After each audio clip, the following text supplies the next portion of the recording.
Calaroga Shark Media.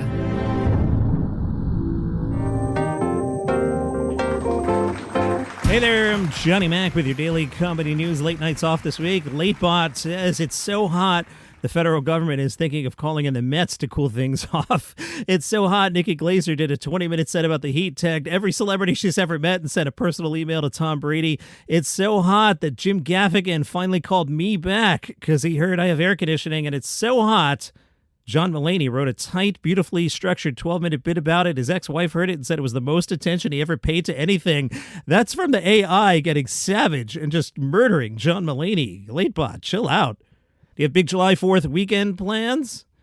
Dave Chappelle's summer camp is back if you're in Yellow Springs, Ohio.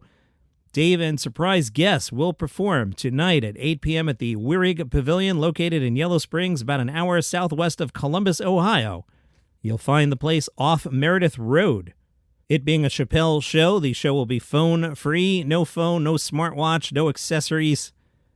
You got to do the stupid, annoying Yonder Pouch thing. They see you using a device, you will be escorted out. Also, while you're in the area, the Little Art Theater in Yellow Springs will be screening Dave Chappelle Live in Real Life, a documentary that looks behind the scenes of the inaugural summer camp.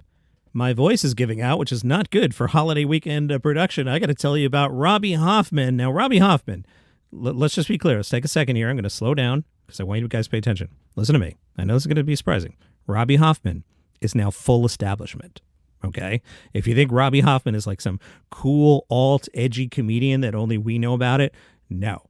Robby Hoffman got the full New York Times Magazine profile. Okay? We have mainstreamed Robby Hoffman somehow.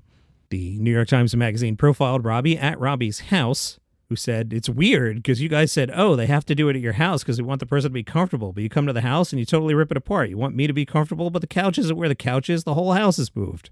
They talked about rich weird and poor weird. Robby said, rich weird is way weirder and worse because there's a humanity that's missing.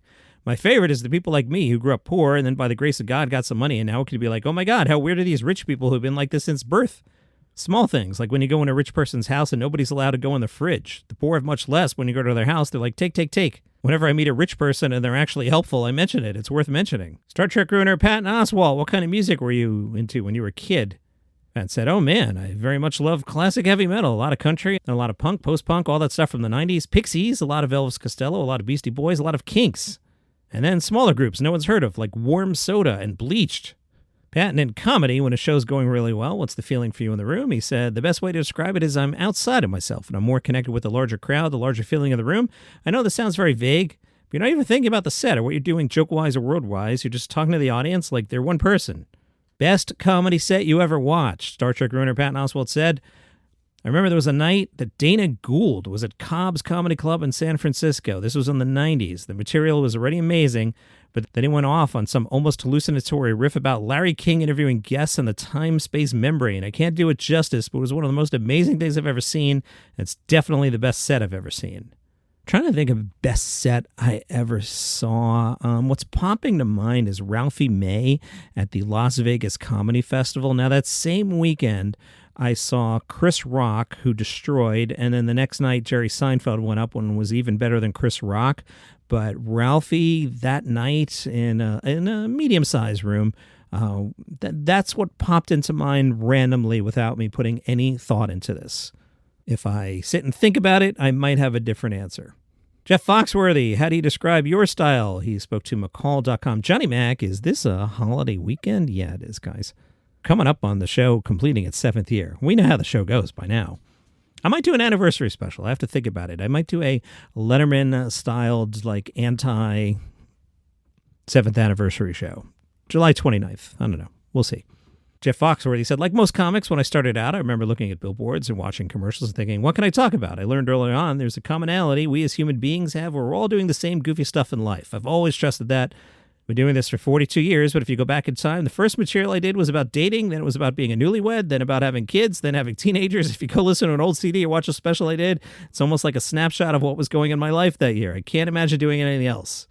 You always hear comedians talk about the bad parts of getting older. I thought, I'm going to approach it different and talk about all the great things about getting older. It's a fun template to turn upside down. As you get older, you don't have to worry about the cops showing up if you're having a party.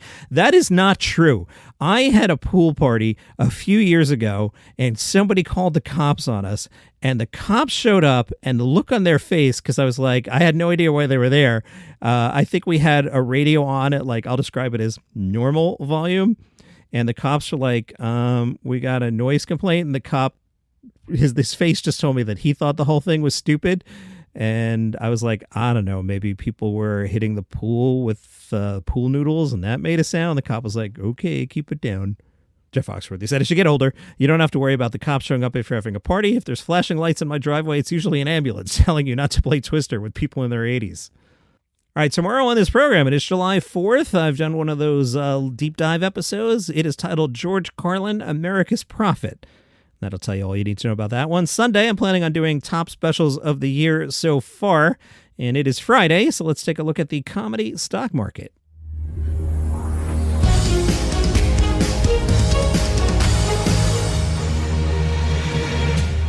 Comedy stock market. If you were new to all this, every Friday on the comedy stock market, we take a look at which comedians are undervalued, which comedians are overvalued. I'm actually going to add a sell here on the fly. Based on today's episode, you can probably figure it out. All right, let's buy some Gianmarco Soresi. No particular reason. Well, I was listening to him on a podcast recently, and I'm like, this guy's really, really good. He's the goods. I've already named him 2026 Comedian of the Year, and people still don't know who he is. So buy Gianmarco Soresi. Let's buy some more Ryan Hamilton. You guys saw the special. You know it's pretty good. Let's buy. Let's sell Louis C.K. I mean, what is the upside to Louis C.K. at this point? He puts out a special and everybody rehashes stuff over and over. John, you did that all week yourself, I know. I don't see the value in Louis C.K. Let's sell even more Nate Bargatze. This UFC thing is not going away. I think the whole thing is ridiculous and overblown, and Shane Gillis was there too, and no one cared. But if Nate's looking to open up Nateland, and people are like, well, you went to a UFC fight one time, I don't know, man. Sell Nate Bargatze. Let's sell our stock in Trevor Noah. I kind of see where Trevor wants to go with his whole persona.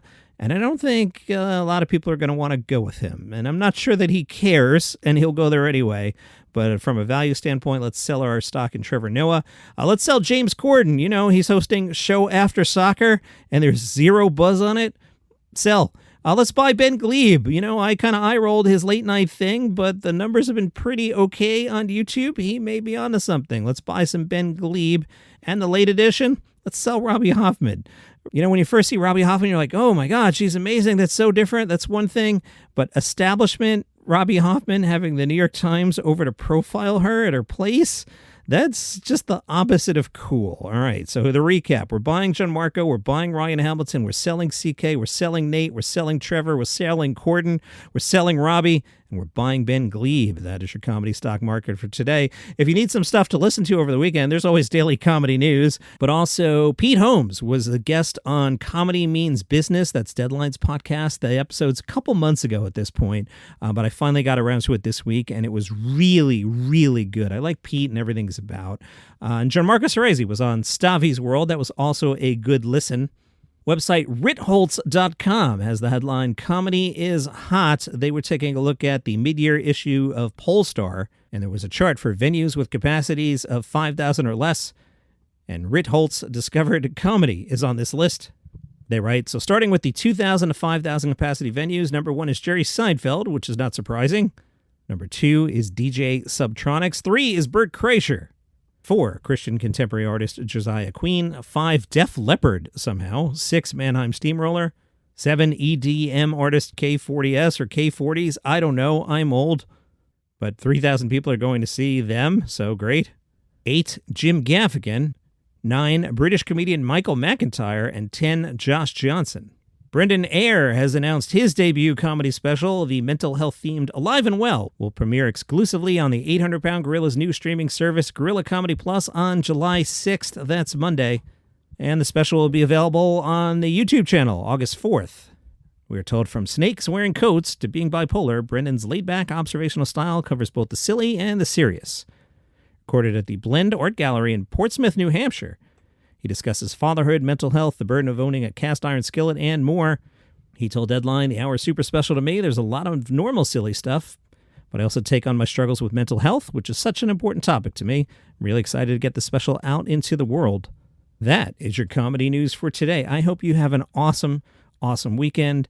I hope Independence Day, July 4th, is everything all of us want. I'm personally disappointed that the USA 250 is nowhere near what the bicentennial was. If you want my thoughts on that, check out my Substack, link in the notes, but it's mcdpod.substack.com. I wrote about that about a week ago, but I'm just kind of disappointed because the bicentennial was amazing, but I hope tomorrow is good. All right, tomorrow on this program, George Carlin, America's Prophet. Sunday, best specials of the year so far. Monday, normal episode, back to work. So enjoy the holiday weekend. Bye-bye.